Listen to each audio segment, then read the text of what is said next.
Agora, Mauro César Pereira, não dá para passar pano também para o que o Vasco vem fazendo, porque o Léo Jardim ontem carregou o Vasco nas costas de novo. Como é bom goleiro esse cara.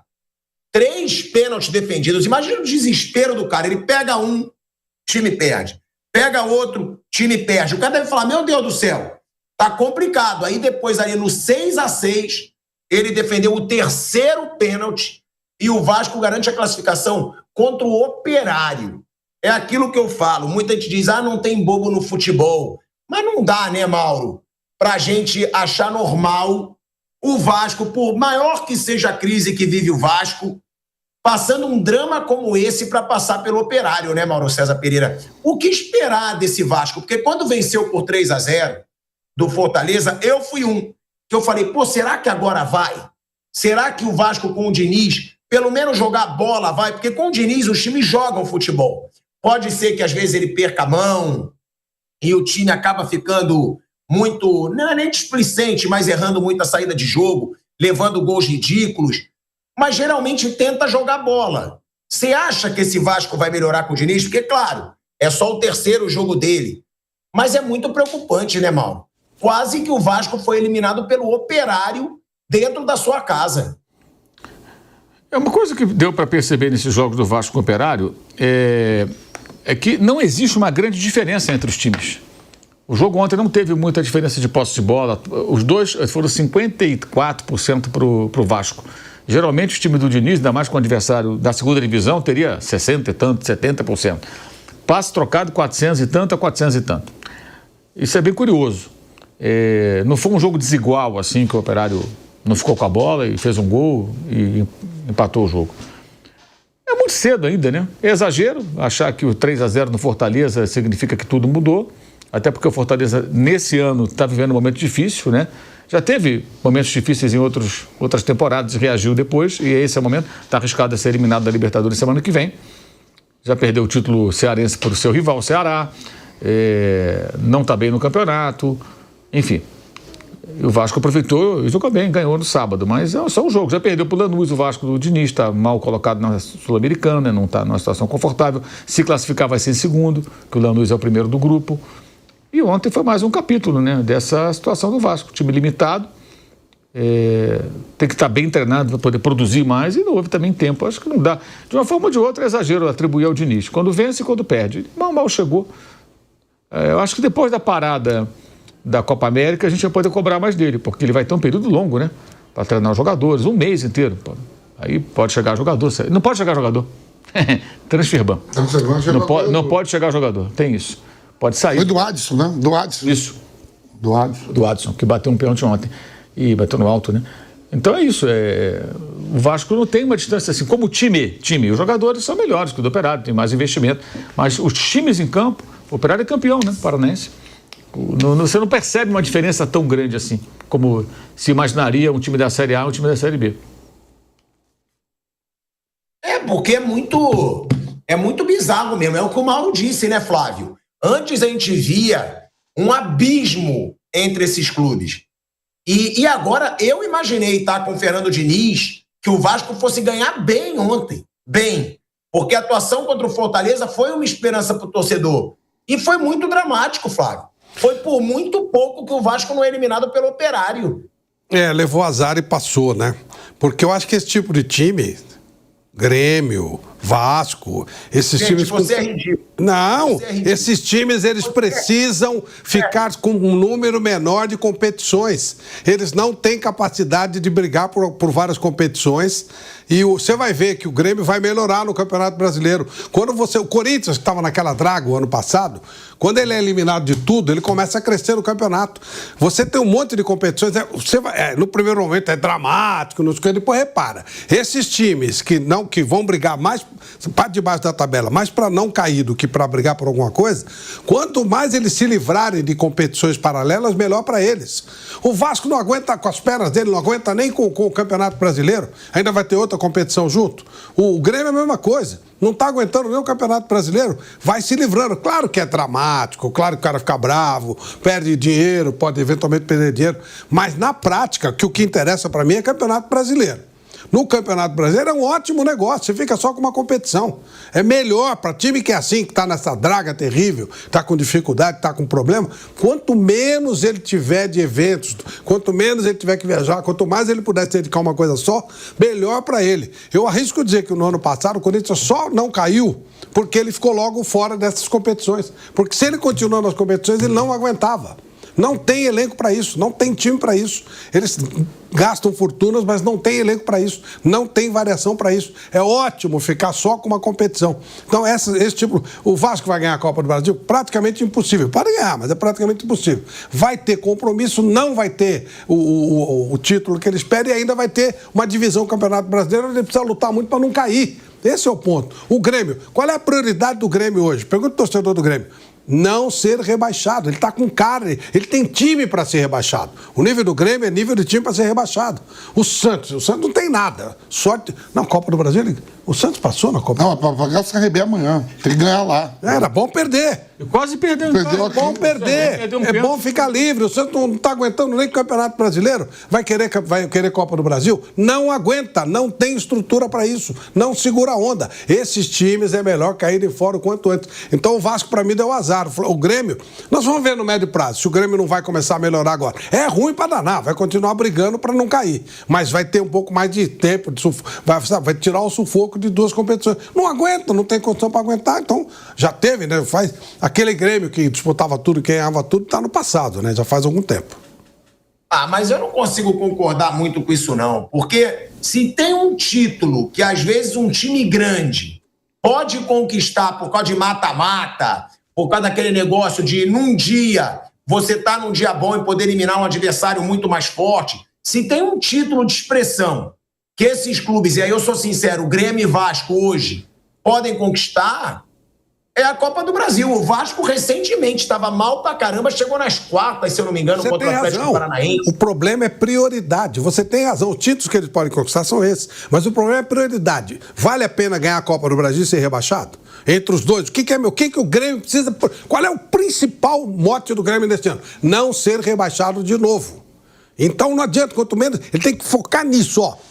O time foi mal montado, o time é ruim, não dá pra fazer. O Vasco pior ainda, o Vasco não tem nem como contratar, nem como melhorar. Focar no que é mais importante, não ser rebaixado. Não adianta ser, eventualmente, andar e longe numa Copa do Brasil até ganhar e ser rebaixado. Não resolve nada. Então, para mim, é questão de prioridade. Prioridade é Campeonato Brasileiro. É evitar cair para a segunda divisão. Eu pensaria dessa forma. Agora, gente, vamos lá. Vamp, você viu a situação do Lloyd com o Fernando Diniz? Eu vi o gesto lá, depois aí eles chorou pra caramba lá, todo mundo foi lá dar carinho pra ele, o Diniz falou que vai conversar com ele. Não, então, porque eu queria saber se você tinha visto, porque, mais uma vez, tem um problema do Diniz com o jogador. É muito louco. Lá no do Tietê, eu defendi muito o Diniz. Porque eu falei, tudo bem que o Diniz errou, mas o Diniz pediu desculpa, o Diniz foi um paizão pro Tietê. Se fosse comigo, por exemplo, alguém me ajudou pra caramba na carreira, um dia deu uma vacilada comigo, tranquilo, vamos, segue o jogo, tamo junto. Eu até critiquei muito o Tietê na época. Eu falei, o Tietê poderia falar, não, claro, o cara me ajudou muito na carreira, errou, foi ali no instinto, depois me pediu desculpa. Só que, de novo, acontece uma situação, e não foi a primeira não, tá? Foi com o Tietê, já tiveram outras situações com o Fernando Diniz, porque ele é um cara muito intenso, realmente.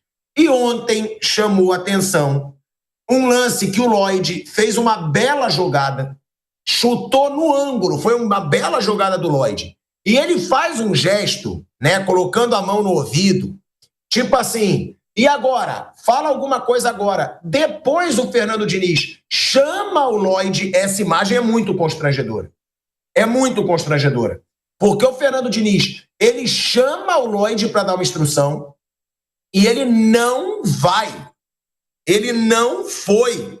Ele bota a mão no ouvido e diz, fala agora. Depois o Fernando Diniz chama ele. Olha aí, esse lance. Olha aí. Olha aí, É o Lloyd desafiando descaradamente, né, o Fernando Diniz.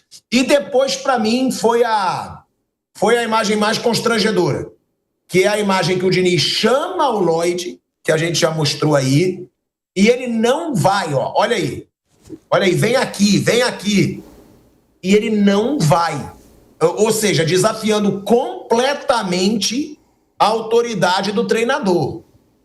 Aí, Vamp, o Diniz, depois do jogo, ele deu essa declaração, porque eu quero mostrar tudo para a gente ver, né, entender tudo, para a gente falar, mas foi nitidamente um desrespeito à autoridade do treinador, que, de acordo com o que o Lloyd fez, parece que o Diniz estava enchendo o saco dele, e aí ele falou, fala agora, e depois passou a cagar, literalmente, para o que o Diniz estava falando, gente. Cagar.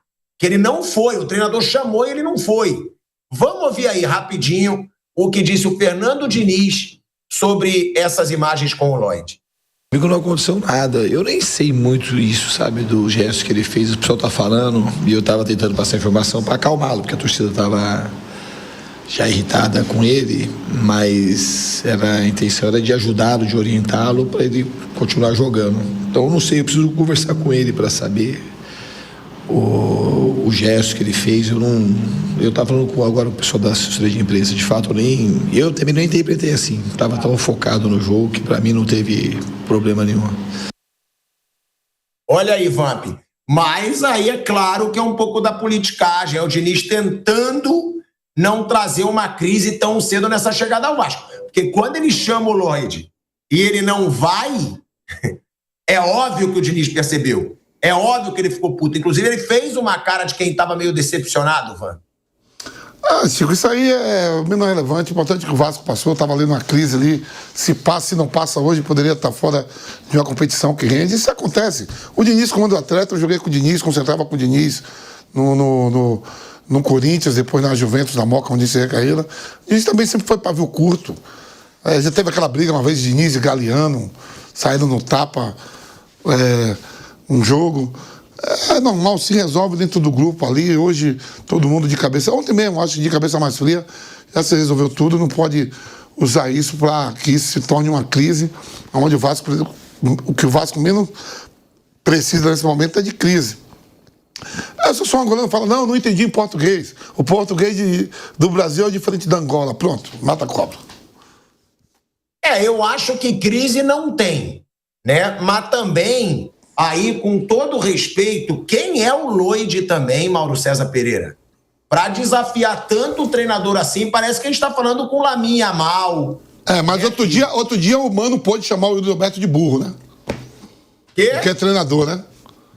Como é que é? Mas outro dia o Mano chamou o Hildoberto de burro, né?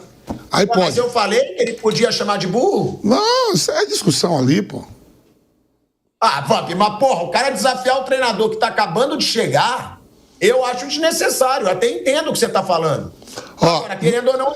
Na posição, eu vou falar duas coisas aqui. Na posição, os laterais direito e esquerda que mais sofrem na beirada do campo, que o treinador fica ali, é toda hora no ouvido. Pode ver isso, os laterais é que mais sofrem. Mas eu acho, Vamp, que na verdade ele nem foi tanto, ele nem estava tão irritado por causa do Diniz só. É porque a torcida estava também. Então. Já na bronca com ele. Né? Ele tava uma pilha de nervo. Não sei, eu não sei se foi só ali diretamente com o Diniz. Mas complica, né, Flávio Prado? Uma situação como essa, com 3 jogos, é o que eu falo. Claro que o Diniz não vai falar isso, que ele aprendeu muito com o episódio do Tietê. Mas também o Lloyd virou... Tá bom, é lateral, virou o Roberto Carlos. Porra, caramba. Tem que respeitar o treinador que acabou de chegar, Flávio, que inclusive mudou bastante o time no jogo contra o Fortaleza já. Ou seja, pode ser uma esperança desse Vasco melhorar um pouco a draga que tava. E aí já de começo ter um problema desse é desnecessário. Eu acho que precisa ver exatamente como as coisas aconteceram, né? Você mesmo citou, tinha barulheira de torcida e tal. Esse perrengue aí de jogador e treinador acontece toda hora. Esse tipo de coisa aí, não vejo assim como com grande importância, não me pareceu desacato, nada, não sei, né? Não sei se o gesto era para ele, tem que esperar um pouquinho para ver, para a gente não se precipitar, né? Eu não conheço o Lloyd, ele chegou há pouco tempo, né? O Lloyd deu uma crise de choro no campo, os jogadores tudo foram lá, abraçou ele, comissão técnica do Diniz, segurança, ele deu uma crise de choro lá. Então, e o Diniz não é de levar desaforo, a gente sabe disso, né? Então, eu acho que tá tudo certo. Aí é uma questão de se acertar mesmo, de se o jogador estiver sendo útil, aproveitá-lo, tirar dele o melhor que se pode, até porque o Vasco não está nadando em dinheiro e também não tem condição de ficar se dando ao luxo de dispensar o jogador à toa. Não vi nada de muito grave aí, não. Realmente não. E era bom que o menino tivesse feito o gol, né? Seria melhor ainda se ele tivesse feito o gol.